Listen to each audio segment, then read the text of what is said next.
let's dive into this. So we have Kayla here with us again from Fitfield, and Kayla, I'm so happy to have you back. Yeah. You were on, I should have looked at what number episode, but I will link it below. And it was an awesome episode that you gave us so much information on metabolic health and all this good stuff. So today we're going to talk about nutrition goals for the year. Most importantly, sustainable nutrition goals. So Kayla, why don't you start off and introduce yourself again, and tell us a little bit about you. Yeah, of course. So I'm co-owner of FitFilled, which is an online fitness and nutrition business.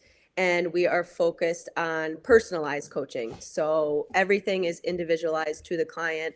Everything is set up through our own app, which is nice.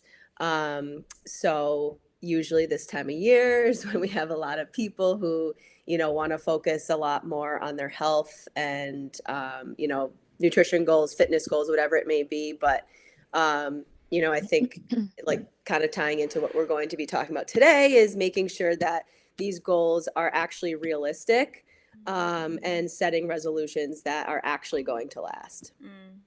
Yeah, totally. And that's really why I thought this was such a good time for you to come back on. Like I said, I feel like people should definitely go back to your first episode, and I will link that below.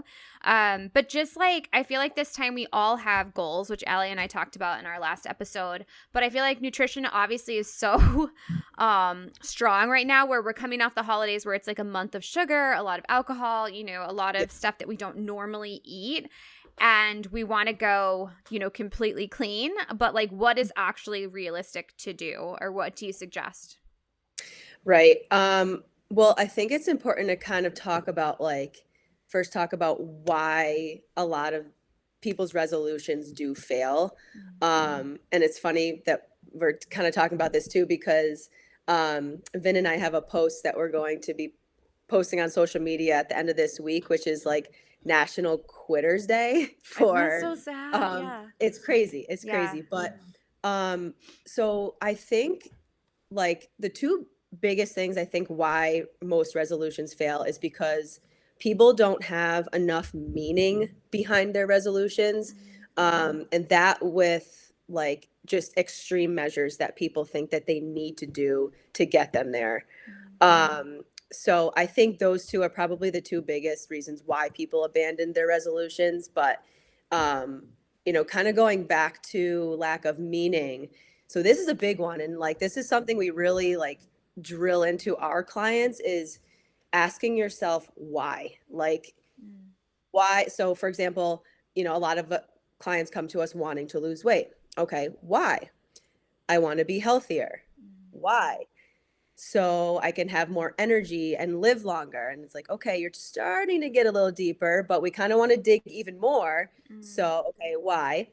So I can play with my kids and keep up with them without being tired. And it's like, okay, we're almost there, but not quite. So we dig a little bit deeper, and then you kind of get just that, like a little bit more out of them that they're like, oh, actually, I want to reduce the risk of long-term health issues like diabetes, heart disease, cancer, et cetera, so that I can be present in my kids' life throughout all their major milestones and not have to be in and out of the hospital, missing things because I'm sick or whatnot.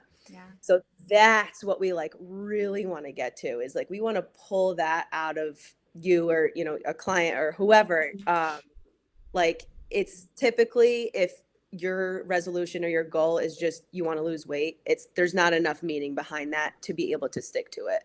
Yeah. So you really have to dig deep and ask yourself why, and just like really think of all the reasons about that. Because it's like, I mean, again, I don't have kids yet, but I can't imagine, not being there for your kids' graduation, getting married, having kids of their own, like having Right. grandchildren. Those are the things you have to think about. And yes, you know, it's a little bit exaggerated, but like it's really not when you think about it. And I think so many people are stuck in the short term. And that's the issue is like you have to think like, no, like how do you want to look and feel 10, 20, 30 years from now? Like that is the biggest thing. Yeah.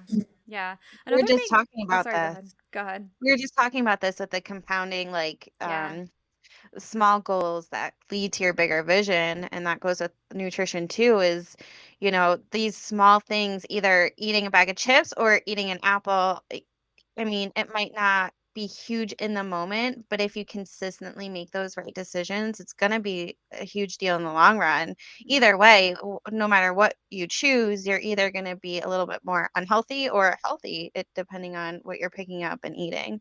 Yeah, the choices you make now matter. Yeah, for Right, sure. exactly. I mean, a huge Yeah. thing for me is like your kids are watching you. You know what we're Yeah. doing, and like if you're skipping meals and not prioritizing yourself, with like because you're so busy or you're trying to get them fed, you have to like they need to see you eating too because it's actually important. Like if you're not Hmm. fueling your body, you're gonna crash. You're gonna get sick. You're not gonna be able to take care of your family. Little stuff like that. It's like you have to take care of yourself, and the choices that you're making, what food you're choosing to eat, they're seeing that too. If you're gonna go pick up McDonald's, then that's what your kids are going to do when they're older. They're going to think that's okay to eat that on a regular basis versus like actually sitting down and having a meal together, which is intentional of, protein and vegetables and whatever else you want to eat, rice or what's in your culture and all that stuff. But we don't see that here in the United States because we're also so busy. We're making choices on the go and not really making it so intentional where we're thinking about what we're putting into our body because we get so busy and stressed out. And I think Hmm. especially as moms, it's even more important because we're that example. If we're not telling our kids that what we put into our body is important, then why would they care what they put into their own bodies? Hmm. Right. And I see it so often too with our clients that like, they're like, well, like I'm like you said, like I'm just so busy and like I feel like I have to take care of everyone else first. But in reality, like you have to take care of yourself first, or else you won't be able to take care of those people as well as you could be. And you won't be able to Mm-hmm. show up as well as you could be if you're not taking care of yourself first. So that Yeah. is like huge. And then once people realize that, they're like, wait, yeah, like you're so right. Yeah. Hmm. And it is hard because we are busy. And if you have more than one child, like Allie, or we talked to someone earlier that had triplets, it's like, this is like, it's actually insane. But I think you can probably simplify it. I'm sure you have ideas too, Kayla, of just like, I mean, we always had a rule that like Gray eats what we eat. So I'm not making multiple meals, like stop making multiple meals. Like they need to eat what you eat and that's it. Cause like, again, there Right. you're just setting up more work for yourself. So somehow in your own way, simplify it so you guys can all eat a nutritious, like healthy meal together. Yeah, Hmm. exactly. But I think like another big reason why people struggle with this too, though, is that, a lot of people have that all or nothing mindset. Mm. So it's like, they think that they have to go all in on something and change a million things at one time in order to see progress. Mm. And then all that does is just make them feel overwhelmed and want to quit. Right, So, it's unsustainable. So right. like, and I think like, for example, you hear a lot of people when they set the resolutions, they're like, okay, I want to lose 20 pounds in a month. Like that's just, it's unsustainable and kind of Not going back to the realistic. not realistic. There's not much meaning behind it. Or like cutting out all carbs overnight or hitting the gym every single day after being sedentary for months. Like these are things that are just, it's not realistic at all. Yeah. Um, so like again, kind of going back to the all or nothing though, like there's a lot of people who if they slip up once, it's like, oh well, I blew it, so I might as well just give up entirely. But Right. what's important to understand is that small setbacks are completely normal in Mm-hmm. for anyone, and Mm-hmm. progress is never going to be linear. You're going to have bad days, you're going to have slip ups. It's all about how you react to that and being able to accept it and move forward from that. Yep. Yep. Yeah, that's so good. Yeah, that's huge. I mean, what would you suggest would be realistic in setting nutrition goals for the new year? Because obviously you're right. Like, and I think a lot of times, like I said, we're coming out this month where you're eating all this sugar, you're feeling like crap, right? Because we know this stuff doesn't make us feel good. So you do Yes. want to just like completely cut it out of your life. So what would be realistic in setting these goals? Like, what do you talk to your clients about? And like, what would be the first step, I guess? Yeah. So typically, kind of what I like to go by is, and some people may or may not have already heard this before, is setting what's called SMART goals. Mm. So what that stands for is specific, measurable, achievable, relevant, and time bound. So instead of just saying, I want to eat healthier, you can try saying something like, I'm going to prep 3 balanced home cooked meals this week. Like that is specific, measurable, achievable, relevant, time bound. So you want to think small, manageable goals to get you to that main goal. So again, maybe something like just swapping soda for water 3 days a week, adding 1 serving of vegetables to dinner every week or every day of the week, or even something as simple as going to bed 10 minutes earlier every day this week. Something very small like that to build on.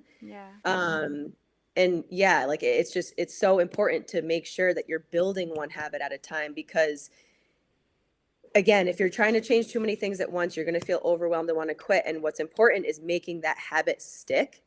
So once that habit does stick, then it's like, okay, what else can I introduce that's also very small to focus on?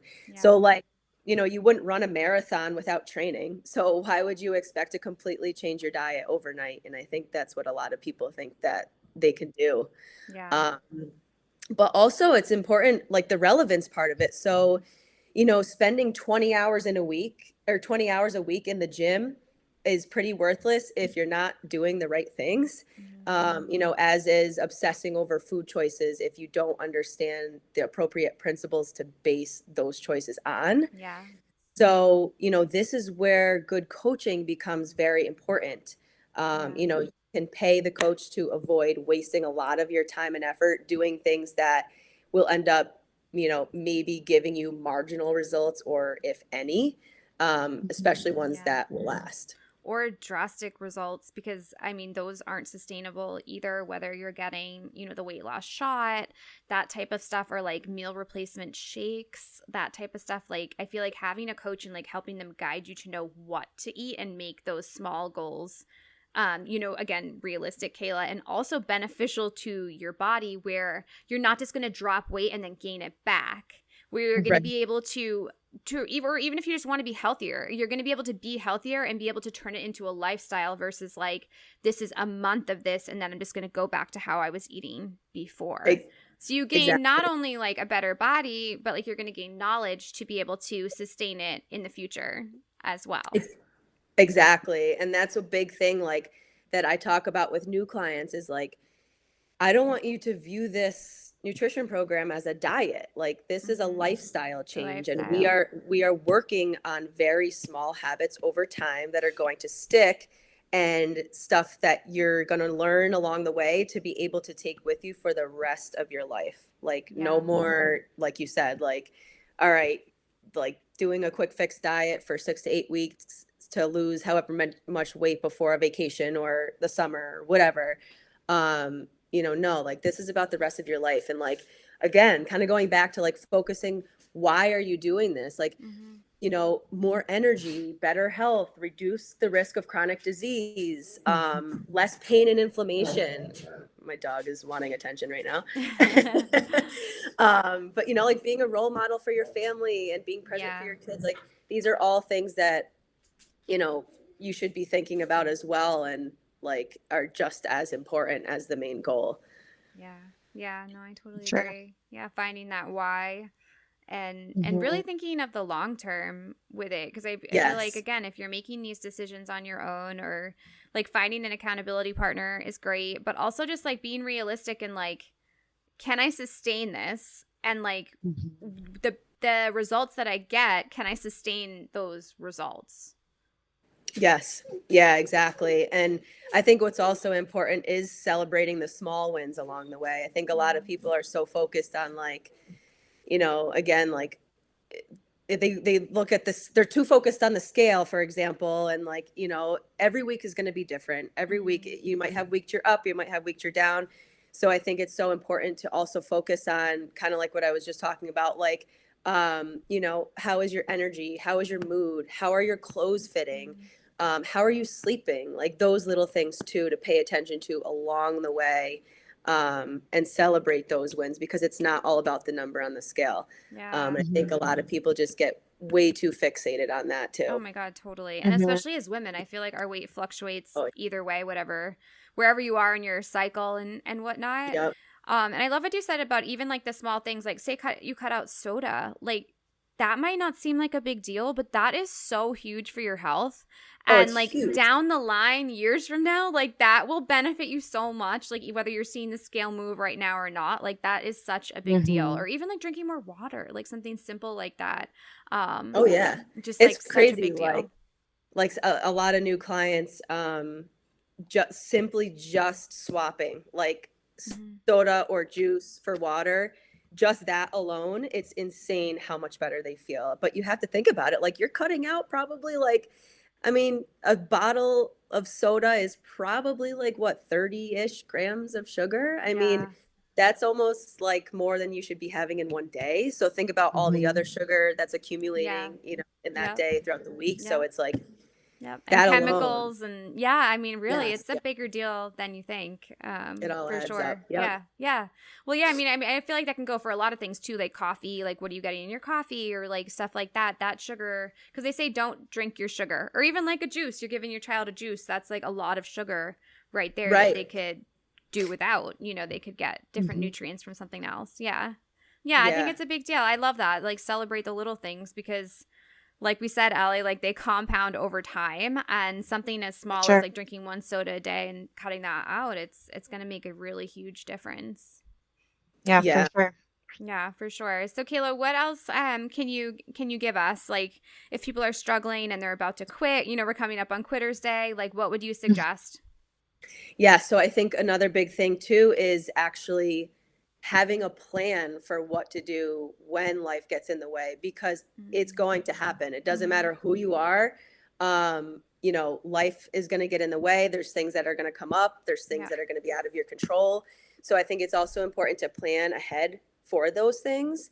So, like, for example, if you're too busy, try to batch cook when you can. So, for example, just cooking way more than planned so that you Mm-hmm. have that food available and ready for more meals the following few days, or having quick options on hand at home. So maybe Mhm. like pre-cooked sausage, hard-boiled eggs, canned Yeah. salmon or tuna, plain Greek yogurt, nuts, berries, like things that you can just quickly grab so that like that it's there, you can grab it so that you don't have to go for the chips or stop and, grab, you know, cookies or whatever it may be just because Yeah. it's quick. So I think that's huge too, is like setting yourself up for success, planning for those days that are not going to go your way, Yeah. but also shifting your mindset into accepting that those days are going to happen and not let it be just like, you know, oh, well, that day sucked, so I might as well just keep it rolling for the rest of the week. Like, Yeah. no, it's like that one bad day is just one bad day. Like, think about the whole entire year. Like, Yeah. if you have minimal of those bad days and mostly good days, that's what matters most. Yeah. Yeah, more good days than bad days. Cuz yeah, I mean you're right. Yeah. It's like we're not trying to be perfect here. That's not No, going to happen. Yeah, we're going to no, mess it's just up. There's going to be unsustainable. bad days. Yeah. So it's really just having more good days and being more consistent with those good days versus like the bad days. And I think Right. like I loved what you said, Kayla, don't give up because just because you had one bad day and you ate a box of cookies, I don't know what you did, but don't worry about it, right? Just like move on. And I think like another important thing is see how you feel because I feel like when you are eating healthy and you're making positive changes and then you do have one of those days where say you ate too much sugar, how do you actually feel? Cuz like that's always like really great for me cuz I'm like my energy doesn't feel good, right? So like really Right. taking that and going into the next day and being like I want that energy back where I'm really fueling my body with the things that I want to put into it, those intentional foods, right? And I feel great. So like taking that evidence that you had that day where you didn't have a great day and then going and changing it into the next day where you can make better choices and you know it's going to benefit your energy. For Yeah. sure. I think also when you come up with your why and diving more into your why, and especially if it is just like health and energy, it's so much easier when you get off track to get back on track because even if the scale is not moving or whatever, just like you said, when you look internally, like, am I feeling better? Yes. And I made a choice yesterday to eat too much sugar or whatever, and today I'm not. So it's easier to be like, well, I want to feel good again. So it's easier to eat better again, you know? So Mm-hmm. I love that you come up with like your why instead of just like the scale needs to come down. But like, why does the scale need to come down? Or, you know, I love that Right. because that's going to be so helpful. Yeah. Yeah. And something I always tell my clients too, it's like so simple, but I feel like it always is like kind of like, oh yeah, is you're always one meal away from getting back on track. That's it. You're Yeah. always one meal away from getting back on track. So no matter if you had a bad day, a few bad days, whatever, that next meal, get back on track and get right Yeah. back Mhm. to whack Yeah, Like one of my favorite things, so like if say, granted I made cookies, I ate a lot of cookies, I'm not feeling so great. I always eat a good meal after that because something yeah. about like putting vegetables and protein back into your body, like your body like almost needs it. And then it just Mhm. sets you up to get right back into like making those healthy choices. I read it, I think it was Lindsay Vaughn wrote a book and I read her book and she's like, whenever I would have too much of indulgences, right? I would always eat protein and vegetables, and that just sets me right back up to start eating healthy again. That always helps me whenever I overindulge. Mhm. Right. Yeah. And I think like you mentioned before, Megan, like once you actually start to feel what feeling good feels like, as weird as that Mm-hmm.